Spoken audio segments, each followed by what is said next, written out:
المالديف ديال المغرب. إلا قلت لكم أن هاد الشواطئ تستاهل هاد اللقب، شواطئ اللي نقية والماء ديالها صافي، من أنقى وأجمل الشواطئ اللي كاينين في المغرب وحتى في شمال إفريقيا. شواطئ خيالية اللي كاينة في بلادنا واللي كتشبه المالديف، وهذا الشيء اللي غادي تشوفوا معايا في هذا الفيديو. تفرجوا في الفيديو حتى التالي باش تشوفوا هاد الشواطئ كاملين. السلام عليكم. البدايه ديال هذا الفيديو هذا غادي تكون من هنا مدينه الناظور، وانا اليوم في هذا الفيديو هذا غادي ناخذكم تكتشفوا معايا واحد الشواطئ اللي نقيه واعره ديال بصح، واللي قريبه من هنا مدينه الناظور، واللي كتلقب مالديف المغرب. ومن مدينه الناظور شدينا الطريق للوجهه ديالنا اللي هي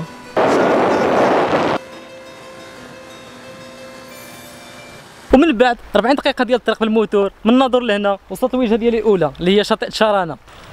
شاطئ تشارانا اللي كيبعد على مدينه الناظور ب 40 دقيقه، وكي وصلنا لهذا الشاطئ لقيتو خاوي ما فيهش الناس، واخا هذا الشاطئ كيكون عامر بزاف. وشاطئ تشارانا هو الشاطئ الاول اللي غادي نبدا منه هذه الرحله هذه ديالي، اللي غادي نكتشف فيها بزاف ديال الشواطئ اللي جايين في هذه المنطقه هذه اللي كتلقب مالديف المغرب. وشاطئ تشارانا اللي كان هو الوجهه الاولى، وكاين بزاف ديال الشواطئ اللي قريبه ليه واللي غادي نمشي ليها.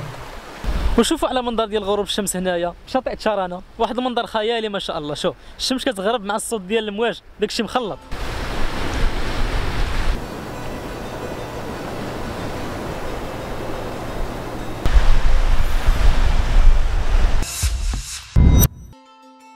وهاد الجبال الذهبيه كتخبي موراها واحد العظمه وواحد الابداع رباني، وضروري خصك تطلع لهاد الجبال باش تشوف هاد الشواطئ المخفيه اللي بهاد الجماليه.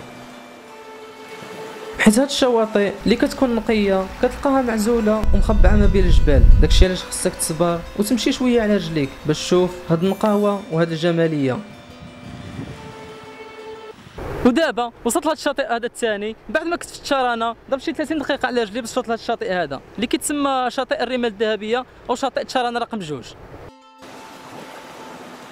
وهاد الشاطئ اللي جاي قريب لشاطئ تشارانا واللي كيتميز بالمياه الفيروزيه، ولا بغيتي تمشي ليه خصك ضروري تطلع في الجبل باش توصل له، تقريبا شي 30 دقيقه ديال الطريق على رجليك باش تشوفوا هاد المناظر الواعره.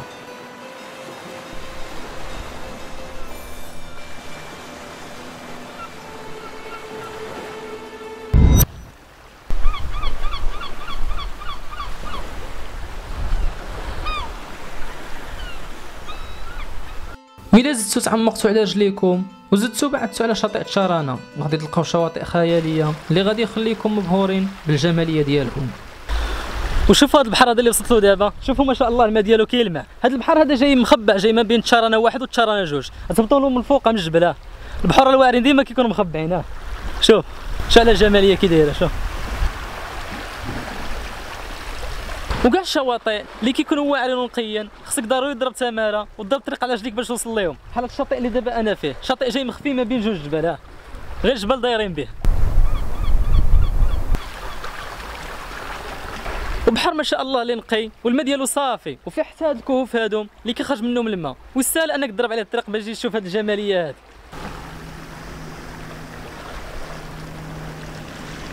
وهاد المناظر وهاد الشواطئ خياليه ما شاء الله، وكنصحكم انكم تجيو تزوروهم، ولا جيتوا لهنا حاولوا انكم تخليو بلاصتكم نقيه، حيت بحال هاد البلايص هادو ملي كيكونوا بعاد ما كتصلهم لا بلديه لا والو. داكشي علاش اي واحد غادي يجي لهنايا خصو يبقى محافظ عليهم باش يبقاو بهاد الجماليه هادي اللي كتشوفوا دابا.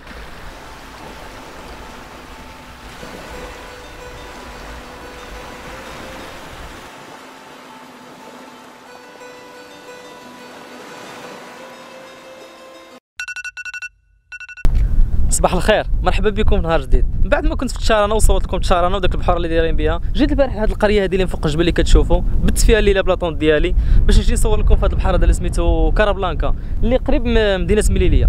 كارابلانكا فيه واحد الطبيعه واعره بزاف، انتم غادي تشوفوها.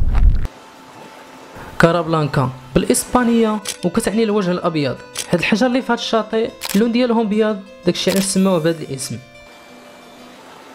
وشاطئ كارابلانكا اللي فيه واحد النوع ديال الاحجار عجيب بحال منحوت سبحان الله، والطريق ديالو شويه صعيبه. ومازال مكمل في اكتشاف الشواطئ الخياليه والواعره. ومن شاطئ كارابلانكا جديت الطريق لهذا الشاطئ هذا، شاطئ مينا روزيتا.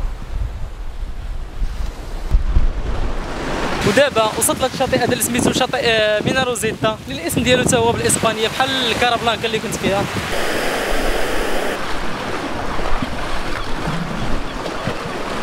وكاينه هاد المغاره هادي خارجه ما بين جوج جبال كما كتشوفوا، واحد المنظر واعر. ولا بغيتو تجيو ليها ولا تطلعوا لهنايا خصكم ضروري تسلقوا هاد الجبل هذا، هاد الجبل هذا الصغيور باش تجيو لهنا تطلعوا لهنايا فين واقفه هنايا. كما كتشوفوا ها هي المغاره خارجه من هنايا وكتوصل للبحر، كتخوي في البحر. واحد المنظر واعر، واحد المنظر ما شاء الله الا واعر.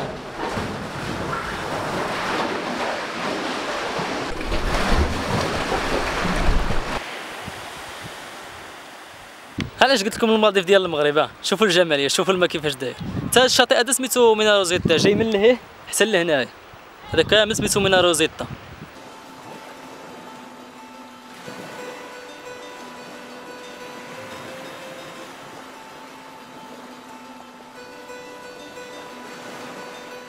واخيرا وصلت الوجهه ديالي النهائيه اللي هي شاطئ تيبودا. بعد ما صورت لكم هاد الشواطئ هادو كاملين، اخر شاطئ يكون هو شاطئ تيبودا.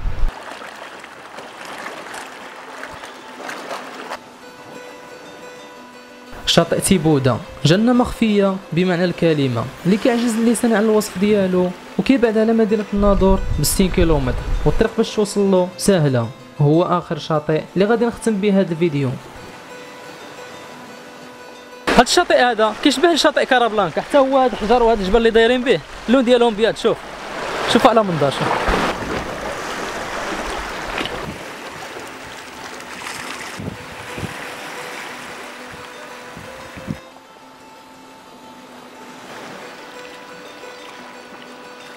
الصراحه احسن شاطئ عجبني هنا هو هذا شاطئ تيبودا.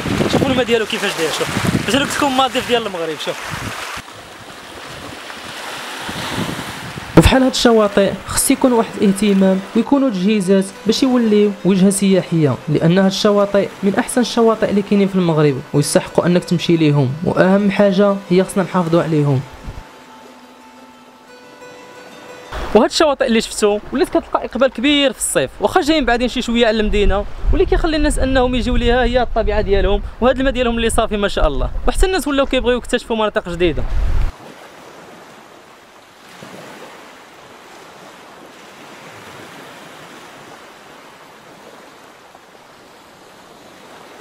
المهم راني حاولت ما امكن نوريكم هاد الشواطئ هادو اللي كاينين في هاد الجهه هادي كاملين. نتمنى يكون عجبكم الفيديو، نتلاقاو في الفيديو الجاي.